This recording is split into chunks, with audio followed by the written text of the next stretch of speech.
एक बार फिर से आप सभी का हमारे यूट्यूब चैनल में स्वागत है। फ्रेंड, आज का हमारा विषय है भारतीय झंडा संहिता 2002। चूँकि ये टॉपिक हमारे लिए बहुत ही इंपॉर्टेंट हो जाता है, जो कि समय समय पर यूपीएससी द्वारा इसमें से क्वेश्चन पूछ लिए जाते हैं, जो कि हालिया समय में 2023 में इससे संबंधित एक क्वेश्चन पूछा गया था। इस पर भी हम डिस्कस करेंगे। सबसे पहले हमें जानेंगे कि भारतीय झंडा संहिता है क्या। तो एक एक कर समझते हैं। और हालांकि ये जो पुस्तक है ये भारत सरकार गृह मंत्रालय द्वारा प्रकाशित किया गया है। आइए जानते हैं ये होता क्या। भारत का राष्ट्रीय झंडा लोगों के आशाओं और आकांक्षाओं का प्रतिनिधित्व करता है। यह हमारे राष्ट्रीय गौरव का प्रतीक है। पिछले 5 दशकों में सशस्त्र बलों के कार्मिक सहित अनेक लोगों ने इस तिरंगे को फहराते रहने का गौरव प्रदान करने के लिए स्वेच्छापूर्वक अपने जीवन का बलिदान दिया। राष्ट्रीय झंडे के लिए सभी के मन में प्रेम, आदर और निष्ठा है। फिर भी राष्ट्रीय झंडे को फहराने के बारे में कानून, प्रथाओं तथा परंपराओं की जानकारी का अभाव देखने में आया है। यह अभाव न केवल लोगों में बल्कि सरकारी संगठनों, एजेंसियों में भी पाया गया है।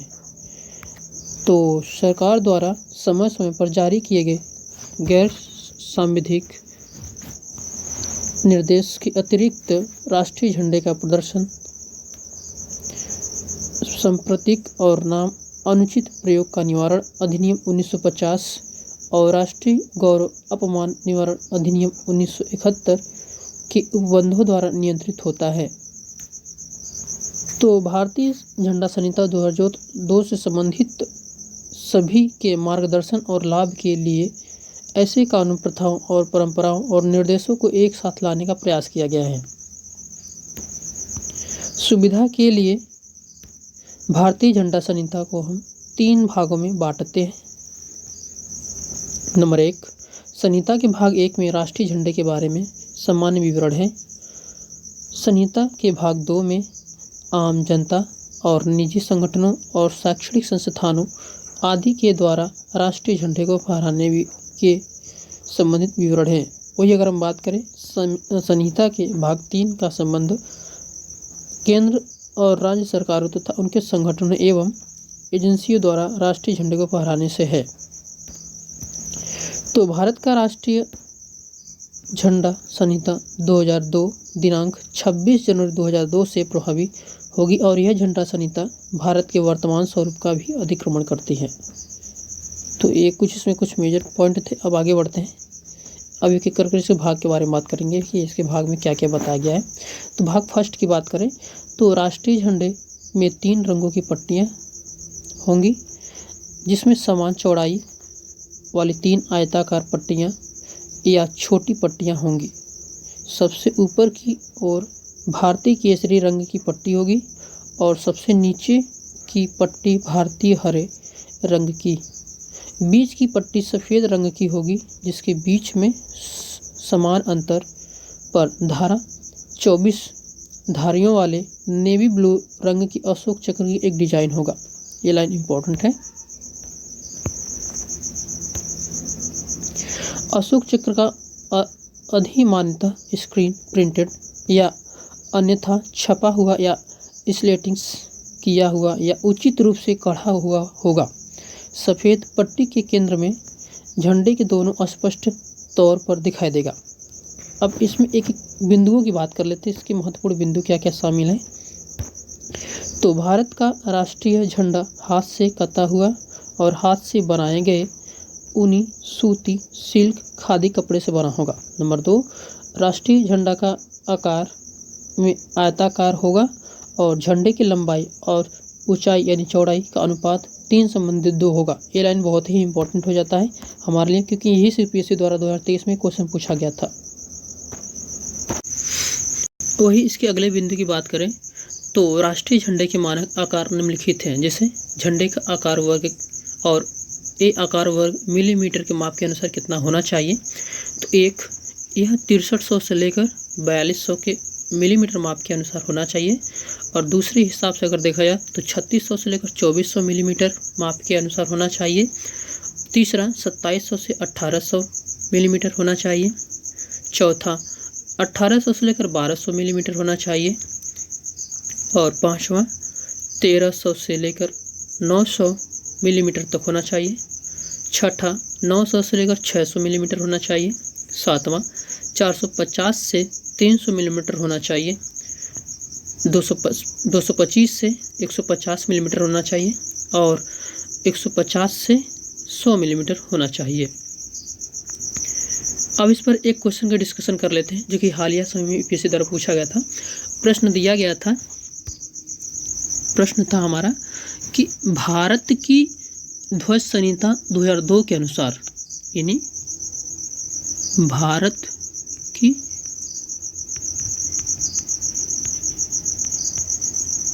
ध्वज संहिता 2002 के अनुसार ध्वज के बारे में निम्नलिखित कथन विचार करना था। उसमें कथन एक हमारा दिया था कि भारत के राष्ट्रीय ध्वज का मानक आयाम 600 मिलीमीटर से 400 मिलीमीटर है। दूसरा कथन दिया गया था कि ध्वज की लंबाई यानी चौड़ाई का अनुपात 3:2 होगा। उसमें ऑप्शन बनाने का तरीका क्या था उसका कि उपर्युक्त कथनों के बारे में निम्न में से कौन सा कथन सही है। कथन ए, उसके बीच विकल्प दिया था ए, कथन 1 और कथन 2 दोनों सही है तथा कथन 2 कथन 1 का सही व्याख्या है। दूसरा ऑप्शन दिया था कथन 1 और कथन 2 दोनों सही है तथा कथन 2 कथन 1 की सही व्याख्या नहीं करता।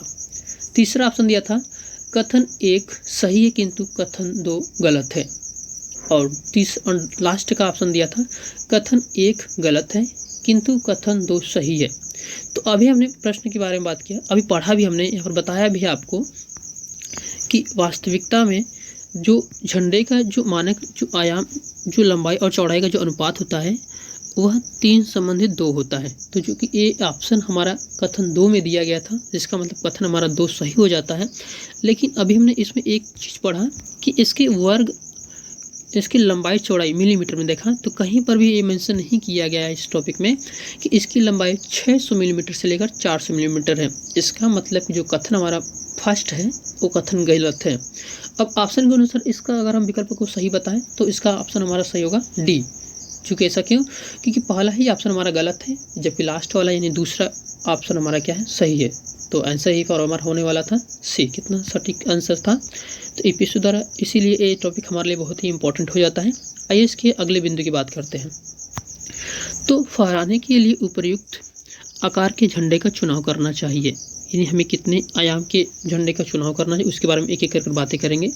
तो 450 से 300 मिलीमीटर आकार के झंडे अति गणमान्य व्यक्तियों की उड़ान वाले विमानों के लिए और 225 से 150 मिलीमीटर आकार के झंडे मोटर कारों और 150 से 100 मिलीमीटर आकार के झंडे मेजों के लिए हैं। ये तो थी सामान्य जानकारी झंडे को लेकर कि कौन से कितने भाग कहाँ पर होने चाहिए। अब इसके हमें दूसरे भाग की बात करेंगे, क्योंकि हमने देखा था कि इसके 3 भाग होते हैं। तो पहला भाग हमारा खत्म हो चुका है, आते हैं दूसरे भाग पर। तो आम जनता, निजी संगठनों और शैक्षणिक संस्थानों आदि के द्वारा राष्ट्रीय झंडे को फहराया जाना या प्रदर्शन या प्रयोग में लाना है। अब इसकी धाराओं के अनुसार समझते हैं कि इसमें धाराएं क्या क्या दी गई, कैसे कैसे बताया गया इसमें। तो इसकी धारा फर्स्ट की बात करें तो आम जनता, निजी संगठनों और शैक्षिक संस्थानों आदि के द्वारा राष्ट्रीय झंडे के प्रदर्शन, परचम, प्रतीक और नाम निवारण अधिनियम 1950 और राष्ट्रीय गौरव अपमान निवारण अधिनियम 1971 तथा इस विषय पर अनियमित किसी अन्य विधान में दी गई शर्तों के अलावा अन्य कोई प्रतिबंध नहीं होगा।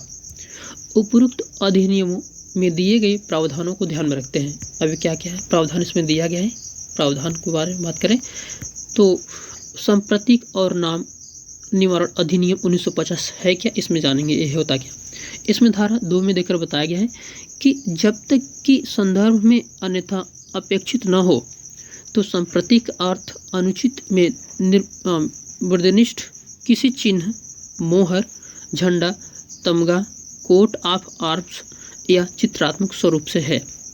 इसकी धारा 3 क्या कर रही है देखते हैं तो लिखा है कि इस समय लागू किसी भी कानून में कोई बात होते हुए भी व्यक्ति केंद्र सरकार या सरकार के ऐसे अधिकारी जिसे केंद्र सरकार की ओर से प्राधिकृत किया जाए कि पूर्व अनुमति में बिना केंद्रीय सरकार द्वारा यथा निर्धारित ऐसे मामलों और ऐसी परिस्थितियों के सिवाय किसी व्यापार, कारोबार, आजीविका या व्यवसाय के प्रयोजन के लिए किसी पेटेंट के हक में डिजाइन के किसी ट्रेडमार्क में अनुसूची में निर्दिष्ट किसी नाम और चिन्ह या उससे मिलती जुलती किसी नकल के प्रयोजनों के लिए प्रयोग नहीं करेगा या प्रयोग करना जारी नहीं रखेगा। तो ये तो धारा 3 की कुछ महत्वपूर्ण बिंदु थी, लेकिन हम इसके नोट में समझते हैं कि नोट कैसे समझेंगे हम लोग, समझते हैं एक कर। तो इस अधिनियम की अनुसूची में भारतीय झंडे को एक संप्रतीक के रूप में निर्धारित किया गया है। ये लाइन बहुत इंपॉर्टेंट है, ये ध्यान देते हैं। आगे बढ़ते हैं, क्या क्या इसमें शामिल था उसे भी देखते चलते साथ में। तो पहला बिंदु दिया है कि संप्रतीक और नाम अधिनियम 1950 का उल्लंघन करते हुए झंडे का प्रयोग वाणिज्यिक उद्देश्य के लिए नहीं किया जाना चाहिए। ये लाइन बहुत इंपॉर्टेंट, हो सकता है कि अगली बार इसी से क्वेश्चन पूछ लें। और दूसरा दिया, किसी व्यक्ति या वस्तु को सलामी देने के लिए झंडे को झुकाया नहीं जाएगा। ये हमारे देश के सवाल है, कितनी महत्वपूर्ण बातें यहाँ पर बताई गई है।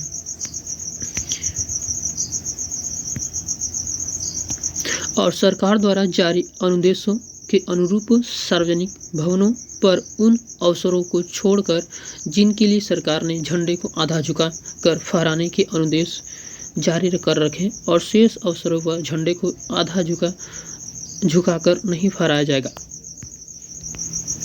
इसके चौथे बिंदु की बात करते हैं। तो आमतौर पर किए जाने वाले मृतिक संस्कारों सन्निहित झंडे को किसी भी रूप में लपेटने के काम नहीं लाया जाएगा, क्योंकि हालिया समय यही स्थिति बन रही है कि जब कोई बड़े पोस्ट पर कोई व्यक्ति मर जाता है तो उसे तिरंगे में लपेट कर लाया जाता है। हालांकि ऐसा गौरव जो हमारे देश के फौजी भाई हैं उन्हें ऐसा सौभाग्य प्राप्त होता है, और बड़े बड़े जो पदाधिकारी होते हैं उन्हें भी ऐसे सौभाग्य प्राप्त होते हैं। लेकिन इसमें साफ मेंशन किया गया है कि किसी भी मृतक शरीर को इसमें लपेट कर नहीं लाया जाएगा। अब बात करते हैं राष्ट्रीय गौरव अपमान निवारण अधिनियम 1971 है क्या। इसकी धारा 2 की बात करें तो कोई भी व्यक्ति जो किसी सार्वजनिक स्थान पर या किसी भी ऐसे स्थान पर जो सार्वजनिक रूप से दृष्टिगोचर हो और भारतीय राष्ट्रीय झंडे या भारत के संविधान या उसके किसी भाग को जलाता है या विकृत करता है, विकृत मतलब तोड़ना है, फाड़ना, चिड़ना है, कुछ भी करता है, विरूपित करता है, दूषित करता है या कुरूपित करता है या कुचालक या अन्यथा मौखिक शब्दों में कृत्यों और अपमान करता है तो उसे 3 वर्ष के कारागार से या जुर्माने से या दोनों से दंडित किया जाएगा। मतलब जो व्यक्ति झंडे का हमारे अपमान करता है, सरकार ने इस पर इस प्रकार से दंड देने का प्रावधान रखा हुआ है। अब इसका स्पष्टीकरण फर्स्ट की बात करें, एक क्या स्पष्ट कर बताना चाहता है इसमें देखते हैं। तो भारत के संविधान में संशोधन करने या विधिमित तरीके से भारतीय झंडे में परिवर्तन करने की दृष्टि से सरकार के किसी उपाय की आलोचना या अस्वीकृति व्यक्त करते हुए की गई कोई टिप्पणी इस धारा के अंतर्गत अपराध नहीं बनती। तो ये भी लाइन बहुत इंपॉर्टेंट, इसका स्पष्टीकरण कर रहा है कि कब अपमानित किया जाएगा, कब अपमानित नहीं किया जाएगा। लेकिन अगर वही हम इसके दूसरे स्पष्टीकरण की बात करें तो भारतीय झंडे की अभिव्यक्ति में कोई भी तस्वीर, पेंटिंग, ड्राइंग्स या फोटोग्राफ्स या भारतीय राष्ट्रीय झंडे या उसके किसी भाग या भागों का अन्य अस्पष्ट चित्रण जो किसी पदार्थ से बना हुए पदार्थ पर दर्शाया गया हो शामिल हो। इसके तीसरे स्पष्टीकरण की बात करें तो सार्वजनिक स्थान की अभिव्यक्ति के अर्थ में ऐसा कोई स्थान जो जनता द्वारा उपयोग के लिए हो अथवा जहां जनता की पहुंच हो, इसमें कोई भी सार्वजनिक वाहन शामिल है। अब इसके 5वें बिंदु की एक एक करके बात करते आगे बढ़ते हैं हम लोग, समय हालांकि बहुत ज़्यादा चला जा रहा है। तो झंडे का प्रयोग न तो किसी प्रकार की पोशाक या वर्दी के किसी भाग के रूप में किया जाएगा और न ही इसे तकिए, रुमालों और नेपकिनों अथवा किसी ड्रेस सामग्री पर कढ़ाई अथवा मुद्रित किया जाएगा। मतलब इस झंडे का प्रयोग हम किसी भी स्थिति में गलत स्थानों या गलत पोशाकों के लिए नहीं कर सकते। छठा बिंदु क्या कर रहा है कि झंडे पर किसी प्रकार के अक्षर नहीं लिखे जाएंगे। ये लाइन बहुत इंपॉर्टेंट है। आगे बढ़ते हैं हम लोग। तो झंडे को किसी वस्तु के लेने देने, पकड़ने अथवा ले जाने के आधार के रूप में नहीं किया जाएगा, लेकिन विशेष अवसरों, राष्ट्रीय दिवसों जैसे गणतंत्र दिवस और स्वतंत्रता दिवस पर समारोह के भाग के रूप में झंडे को फहराए जाने से पूर्व उसमें गुलाब या पंखुड़ियां रखने में कोई आपत्ति नहीं होगी। लेकिन अगर आप कुछ और सामान ले जाते हैं तब तो सरकार को इस पर आपत्ति होगी और सरकार उसे दंड भी देगा। आगे बढ़ते हैं इसके बिंदुओं पर। तो किसी प्रतिमा के अनावरण के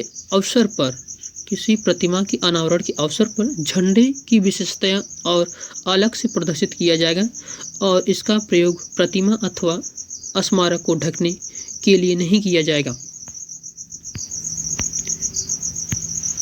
अगला बिंदु, झंडे का प्रयोग न तो वक्ता की मेज को ढकने के लिए और न ही वक्ता में मंच के ऊपर लपेटने के लिए किया जाएगा। झंडे को जानबूझकर जमीन अथवा फर्श को छूने अथवा पानी में डुबोने नहीं दिया जाएगा। यानी हम ऐसी स्थिति में उसे कर सकते हैं जैसे बस गंदा हो चुका है तो हम साफ कर सकते हैं, लेकिन उसे कूड़े कचड़े की तरह इधर उधर नहीं रख सकते या नहीं कर सकते कुछ भी इससे। इसके महत्वपूर्ण अगले बिंदु की बात करते हैं। तो झंडे को वाहन, रेलगाड़ी, नाव अथवा वायुयान के ऊपर, बगल अथवा पीछे से ढकने के काम में नहीं लाया जाएगा। झंडे का प्रयोग इमारत को ढकने के लिए नहीं किया जाएगा और झंडे को जानबूझकर केसरिया रंग को नीचे प्रदर्शित करते हुए नहीं फहराया जाएगा। यानी हम झंडे को किसी भी सूरत में उल्टा कर नहीं फहरा सकते, लेकिन कभी कभी ऐसा हमें देखने को मिल जाते हैं कुछ महान विभूतियों द्वारा। अब इसके आगे वाले बिंदु की बात करते हैं। तो साधारण जनता किसी गैर सरकारी संगठन अथवा विद्यालय के सदस्य राष्ट्रीय झंडे को सभी दिवसों और अवसरों, समारोह अथवा अन्य अवसरों पर फहरा या प्रदर्शित कर सकते हैं। सम्मान और प्रतिष्ठा के अनुरूप में राष्ट्रीय झंडे को कैसे किसी बिंदु से हम इसे रिप्रेजेंट कर सकते हैं, आइए देखते हैं।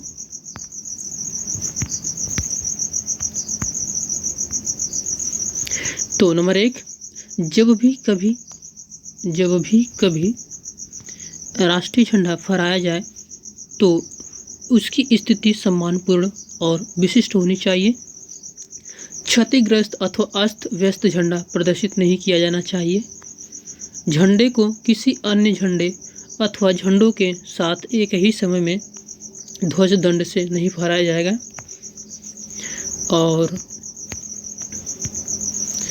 संहिता के भाग 3 की धारा 9 में निहित उपबंधों के सिवाय झंडे को किसी वाहन पर नहीं फहराया जाएगा।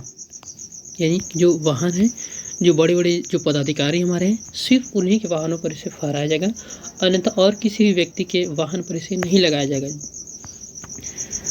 यदि किसी झंडा किसी वक्ता के सभा मंच पर फहराया जाता है तो उसे इस प्रकार फहराया जाना चाहिए कि जब वक्ता श्रोतागण की ओर मुंह करे तो झंडा उसके दाहिने ओर रहे, अथवा झंडे को दीवार के साथ पट स्थिति में वक्ता के पीछे और ऊपर फहराया जाना चाहिए। जब झंडा किसी दीवार के सहारे पट और टेढ़ा फहराया जाता है तो केसरिया भाग सबसे ऊपर आना चाहिए। जब वह लंबाई में खड़ा करके फहराया जाए तो केसरिया भाग झंडे के सिवा हिसाब से दाईं ओर होगा, अर्थात यह झंडे के सामने से देखने वाले व्यक्ति को बाईं ओर होगा। और एक एक बिंदु की बात कर लेते हैं। जहाँ तक संभव हो उस सीमा तक एक निर्धारित आकार के झंडे को प्रदर्शित किया जाए। जहाँ तक संभव हो झंडे की लंबाई व चौड़ाई का अनुपात 3:2। इसके पहले हमने ये देखा भी था कि एक सामान्य झंडे की लंबाई चौड़ाई का अनुपात जो कितना होता है, फिर से बता गया यहाँ पर। तो किसी झंडे या पताका को राष्ट्रीय झंडे से ऊंचा या ऊपर बराबर नहीं लगाया जाएगा और न ही पुष्प अथवा माला या प्रतीक सहित अन्य कोई दूसरी वस्तु उस ध्वज दंड के ऊपर रखी जाएगी जिस पर झंडा फहराया गया है। इसके अगले बिंदु की बात करते हैं। तो झंडे का इस्तेमाल सजावट के लिए बंदर, वानर, गुच्छे अथवा पताका के रूप में या इसी प्रकार किसी कामों के लिए नहीं किया जाना चाहिए।